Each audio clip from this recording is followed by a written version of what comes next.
suis Grégory Lecougara, je suis chargé de recherche en écologie végétale à l'INRAE de Grenoble, au LESSEM, Laboratoire des écosystèmes et des sociétés en montagne.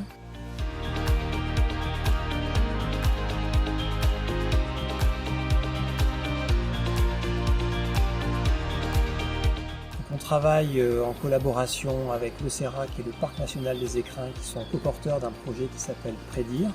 un projet financé par des fonds FEDER, donc des fonds européens. Ce projet Prédire, en fait, s'intéresse aux prairies permanentes de montagne, à leur diversité et à leur résilience, ce qui donne l'acronyme en fait du projet.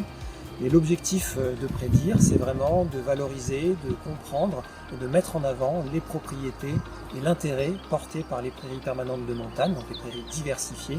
dans l'adaptation au changement climatique, notamment dans le maintien de la production, de la qualité du fourrage, en fait, en réponse à la variabilité climatique interannuelle qui est de plus en plus importante et qui impacte de plus en plus la production agricole en montagne.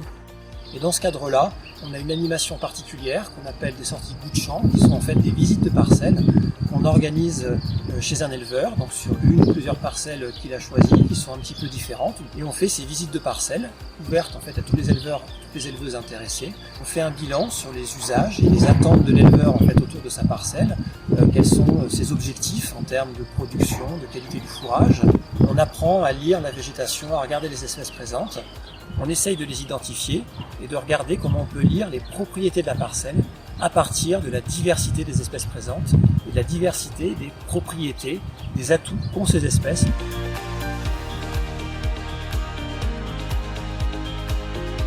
L'objectif final, c'est vraiment d'essayer de comprendre et de montrer comment le mélange d'espèces qu'on va avoir sur la parcelle,